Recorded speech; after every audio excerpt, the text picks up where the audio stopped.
Hey, this is Billy from Perma Pastures Farm. Glad to see you again. I'm in kind of a predicament, but it was one I planned for. And that is the chickens are about played out the area that they're on right now. So that leaves me with, I need to take them somewhere else.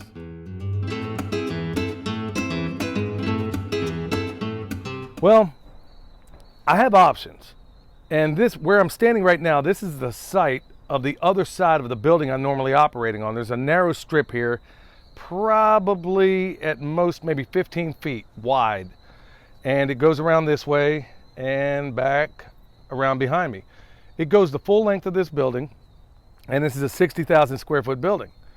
Now, there's a couple of interesting things to know about the area I'm standing on. I'm going to walk down this little swale or ditch. It's actually a swale, but they don't know it. And I'm going to get to where maybe the lighting is a little bit better. But in this particular area, we have a situation where it's narrow, it's a giant ditch there, but I think this was just dumb luck.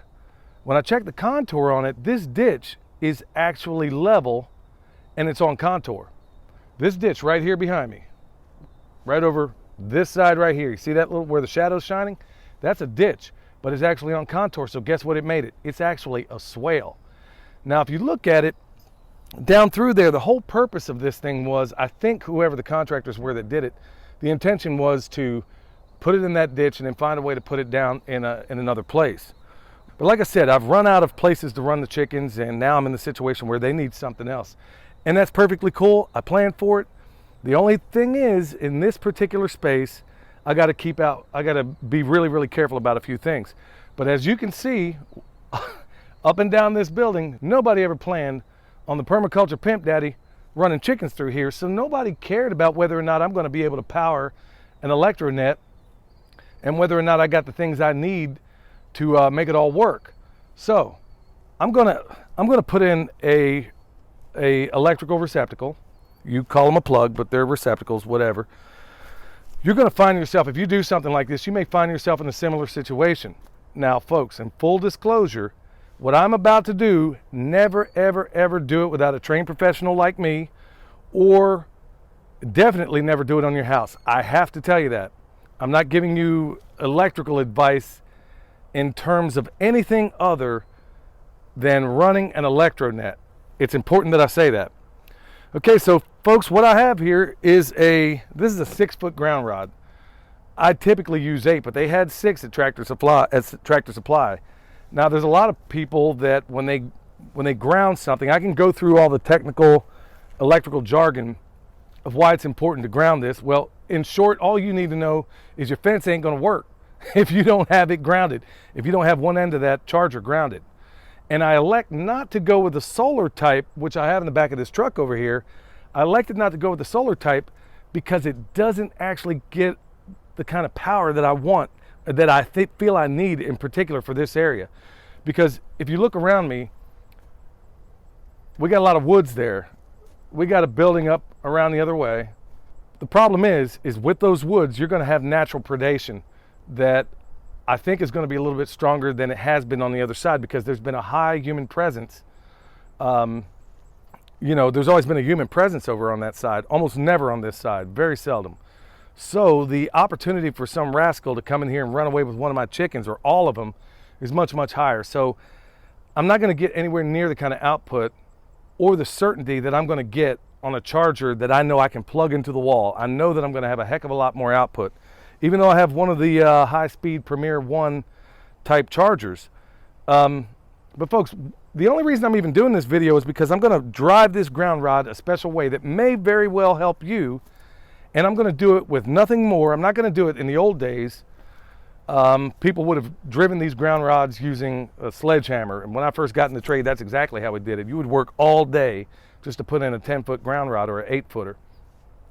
And then they came up with other things like Hilti. They had a little attachment you could stick over the top of it and then drive it that way. But because the only thing I intend to power with this is this electric fence. And like I said, I'll get the receptacle out here at another time. But it's important that I get this ground rod in right now. So folks, check it out. I'm not gonna I'm not going to time lapse anything. I'm just going to put this camera down, and then you're going to see it in real time, and hopefully I'll talk you through it as I do it. Okay, here's our ground rod. Okay, it looks like a suitable spot to start this. All I'm going to do is take some handy dandy bottled water. I'm just going to stick it in that little bit of hole that I started. Now I'm probably going to get muddy doing this, but hey, it's better off. You want to go back and forth like so. Take a little bit more and then work that same hole. Yeah, this is definitely a micro dirty job. A little bit more. And then back and forth.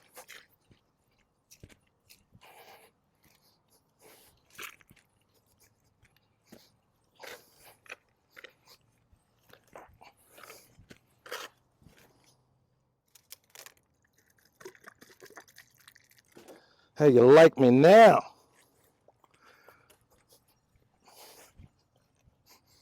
Oh, about had it.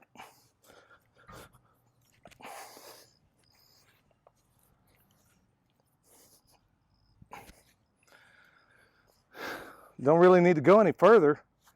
That's plenty. Like I said, do not try this at home. That much water left.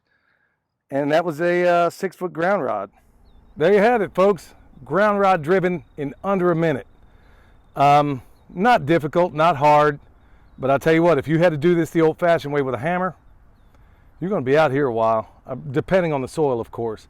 Now, like I said, I won't go into all the electrical theory as to why this is necessary. The only thing you need to know when you're putting up your charger for your fence is it ain't going to work without a proper ground. Now, they sell some out there that are three-foot grounds. I've never been a fan of those because if you go through long period times of no water, and that could be a problem. Like I said, I'm not going to bore you with all the electrical theory behind it, but just know that it has to be in there and it won't work properly without it. So anyway, looking forward to checking out this spot, and I look forward, like I said, there's a reason I set this thing up to make you understand that this is actually a swale by accident that someone could easily use, and perhaps in the future somebody will. We'll just see if it's me. Anyway, this is Billy, the permaculture pimp daddy from Perma Pastures Farm. Have a great day.